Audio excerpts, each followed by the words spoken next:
আসসালামু আলাইকুম। এই যে দেখেন সরকারের লোকেরা কতটা দায়িত্বহীন। এটা একটা সরকারি প্রতিষ্ঠান, ঠিক আছে। ওই যে আমি সকালে আসছিলাম, সকাল থেকে দেখতেছি পানির টাঙ্কিগুলো সব লোড হয়ে পানি পড়তেছে, বুঝছেন। এই যে পানি এখান দিয়ে নেমে নেমে নেমে নেমে এই যে পাইপ আছে, এই পাইপ দিয়ে নেমে এই যে নিচে পড়তেছে, ঠিক আছে। এই যে দেখেন, ক্যামেরার কারণে হয়তো দেখা যাইতেছে না, দেখছেন। এটা সেম সকাল থেকে পড়তেছে, কিন্তু এটা একটা সরকারি প্রতিষ্ঠান, ঠিক আছে। আমি জায়গার নামটা বলবো না।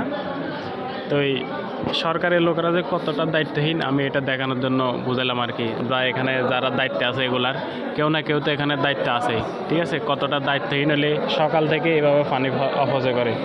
আমি সকাল প্রায় 9টা বাজে আসছি, 9টা থেকে দেখতেছি সেম এখানে টাঙ্গি লোড হয়ে পানি পড়তেছে, বুঝছেন। আমি নিজে একজনরে বলছিলাম, সে বলতেছে বুঝছেন, এদের একজন দায়িত্ব ছিল, পরে এরা আর দেখি না।